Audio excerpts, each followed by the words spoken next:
Bismillahirrahmanirrahim. وَلْتَكُنْ مِنْكُمْ أُمَّةٌ يَدْعُونَ إِلَى الْخَيْرِ وَيَأْمُرُونَ بِالْمَعْرُوفِ وَيَنْهَوْنَ عَنِ الْمُنْكَرِ. Alhamdulillah wassalatu wassalamu ala rasulillah mabad.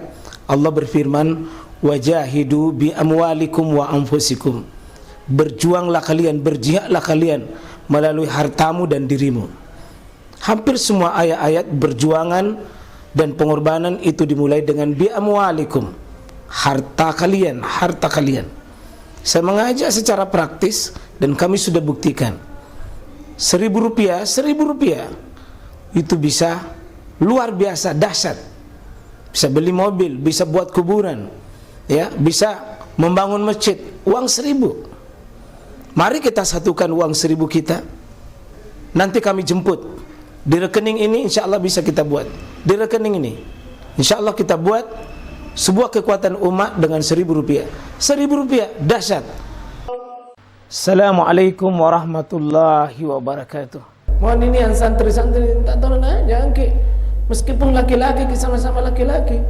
Karena kadang-kadang ada sebagian santri mengatakan, ibu jangan di sini karena kita perempuan. Tapi sesamanya laki-laki dia buka. Nah, itu tetap tidak boleh. Laki-laki punya aurat, perempuan juga punya aurat. Aurat punya perempuan itu kalau dibahas panjang lebar, ya cukup rumit juga. Tetapi paling tidak, ya kita ambil yang masyhur, semua tubuhnya kecuali wajah dan telapak tangannya. Ini pun masih ada pembahasan, Pak. Kecuali wajah dan telapak tangannya.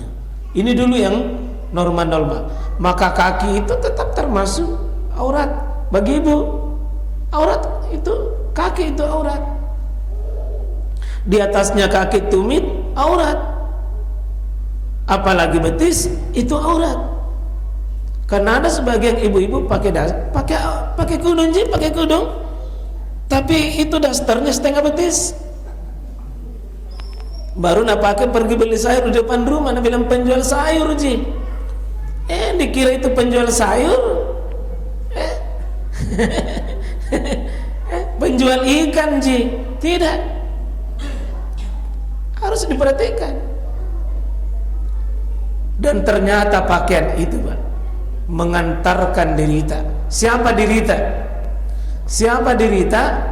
Kehormatan tak, kemuliaan tak. Itulah sebabnya kenapa Bani Adam dengan pakaian? Karena pernah kita punya nenek ini, Pak. Ini ayat berikutnya 26-27. Allah ingatkan begini, ya Bani Adam, wahai Bani Adam. Ini Bani Adam yang kedua. La yaftinannakumus syaitan. Jangan kamu tertipu oleh setan. Kama akhraja abawaikum minal jannah. Sebagaimana setan itu mengeluarkan itu abawaikum. Kalau abawaikum itu, Pak, bapak ibumu, diartikan kedua orang tuamu. Beda-beda itu kalau walidayah, kedua orang tua tapi ibu dengan bapak. Kalau ini abawaikum, beda dengan abawaikum, meskipun sama terjemahannya orang tua juga, Pak. Kalau abawaikum, ingat bapaknya didahulukan. Kalau walidayah, ibunya didahulukan. Di sini terjemahannya, ini tetap kalau terjemahannya kurang pas. Terjemahannya ini kurang pas. Karena kalau abawaikum memang kedua orang tuamu, tapi bapak ibumu itu. Nah, itu bapak ibumu dikeluarkan dari mana? Dari surga. Jadi Adam, Pak, dikeluarkan dari surga, ibu kita Hawa dikeluarkan dari surga. Kenapa? Yanzu anhuma, dengan apa? Dia tertipu dengan menanggalkan libasahuma. Nah, tinggalkan itu, begitu dia tertipu dari setan, tergoda, tergelincir itu, fa azalluhumas syaitan, tergelincir dari setan. Apa hukumannya Adam pada saat itu Pak dengan Hawa? Itu terbuka auratnya. Apa auratnya situ? Terbuka kehormatannya. Terbuka sesuatu yang tidak layak pada dirinya dilihat. Itulah aurat Pak. Jadi aurat fisik itu tidak pantas. Maka kalau ada aurat rumah tangga, itu aurat rumah tangga, auratnya seorang suami tidak boleh dicerita oleh suami istri. Istri tidak boleh menceritakan suami, itu sebaliknya suami menceritakan. Ada aurat rumah tangga, ada aurat masjid, ada aurat kita punya gerakan, punya misalnya persyarikatan, ada auratnya, tidak boleh diketahui oleh orang lain. Rahasia yang tidak boleh diketahui. Ketika Adam melanggar Pak, apa hukuman pertamanya? Langsung dibuka pakaiannya, terlepas pakaiannya. Kemudian apa yang terjadi pada saat itu? Terbuka keduanya, ya, li'arihuma sawatihima. Itu terbuka auratnya sebagai bentuk hukuman. Artinya apa Pak? Ketika manusia melakukan dosa dan maksiat, hakikatnya waktu itu sudah terbuka aurat dirinya. Ternyata pakaian fisik tidak bisa lepas dengan pakaian rohani, Pak. Pakaian jiwa, pakaian hati. Pakaian hati itu yang mana? Tetap kita berakidah, tetap kita beriman, tetap kita beribadah, tetap kita menjaga akhlak. Itu pakaiannya hati, pakaiannya takwa. Pakaian takwa itu adalah pakaian yang membuat kita semakin mulia di sisi Allah. Pakaian ketakwaan, pakaian keikhlasan, pakaian kehormatan, itu pakaian takwa Pak. Kalau orang memakai pakaian untuk sombong, itu berpakaian tapi telanjang. Dan ini diwaspadai Pak, nasihat para ulama, hati-hati berpakaian lisyuhra alaikum. Hati-hati pakaian demi itu menjadi pusat perhatian dan menjadi kesombongan bagi orang lain. Hati-hati Pak. Ada pakaian dia indah mungkin di mata orang, tapi salah niatnya berpakaian, maka pakaiannya yang membuat dirinya itu tidak ada apa-apanya di sisi Allah. Dan inilah orang yang paling rugi Pak. Bayangkan kalau dipakai pakaian tak berjam-jam, tapi niat tak yang salah, niat tak salah, maka fisik tak mungkin terlindungi, hati tak yang terbuka auratnya. Hati tak yang terbuka auratnya. Karena itu dalam ayat ini, walibasut taqwa, pakaian takwa, pakaian hati, itu yang lebih penting. Tapi kenapa bukan dia dibahas dulu? Kenapa pakaian fisik dulu? Karena manusia itu Pak, kecenderungannya adalah fisik lebih dahulu. Allah itu mengetahui cara berfikirnya manusia Pak, dibahas dulu pakaian fisik, lalu pakaian hati. Meskipun Allah punya maksud, pakaian yang paling mulia itu adalah walibasut taqwa, zalika khair, zalika khair. Maka mari saya mengajak jemaah sekalian, dua pakaian kita jaga di sini. Pakaian apa Pak? Pakaian fisik, pakaian hati. Tapi pakaian hati itu lebih penting, itu lebih tinggi. Jangan sampai kita berpakaian syuhra namanya Pak. Apa itu syuhra? Mau tersohor, mau pamer, mau ria, mau terkenal, mau cuma keren, mau cuma modern, mau cuma tren.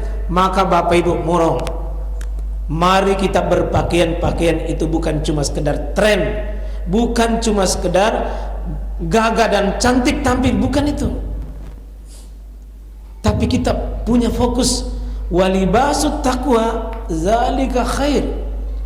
Sederhana pakaian tapi ditutup aurat hati tak. Artinya kesombongan, pamer, bangga, menghinakan orang, itu adalah sesungguhnya jemaah sekalian adalah tanda bahwa kita belum menutup hati kita. Dan dua-duanya mesti ditutup ini. Mudah-mudahan kita, dan saya ini pakaian ini, kenapa simbol ini pakaian putih? ini admin kita yang ambil putih, itu simbol pakaian terbaik itu putih. Di hadis-hadis pembahasan tentang pakaian, pilihan terbaik itu warna putih. Kalau bapak pakai pakaian putih niatnya karena mencintai, itu karena Nabi paling senang itu Pak, dua warna, putih dengan hijau. Putih dengan hijau. Hijau itu pakaian ahli surga, ya. Hijau itu pakaian ahli surga. Meskipun Nabi juga dalam banyak hadis juga tetap memakai warna merah, Pak, seperti yang saya pakai. Dua hadis saya temukan Nabi itu memakai pakaian warna merah. Karena ada juga sebagian itu kita keterangan, salah satu pakaian yang makruh itu merah. Tentu tergantung dari posisi tempatnya dan di mana dan kapan kita pakai warna merah itu.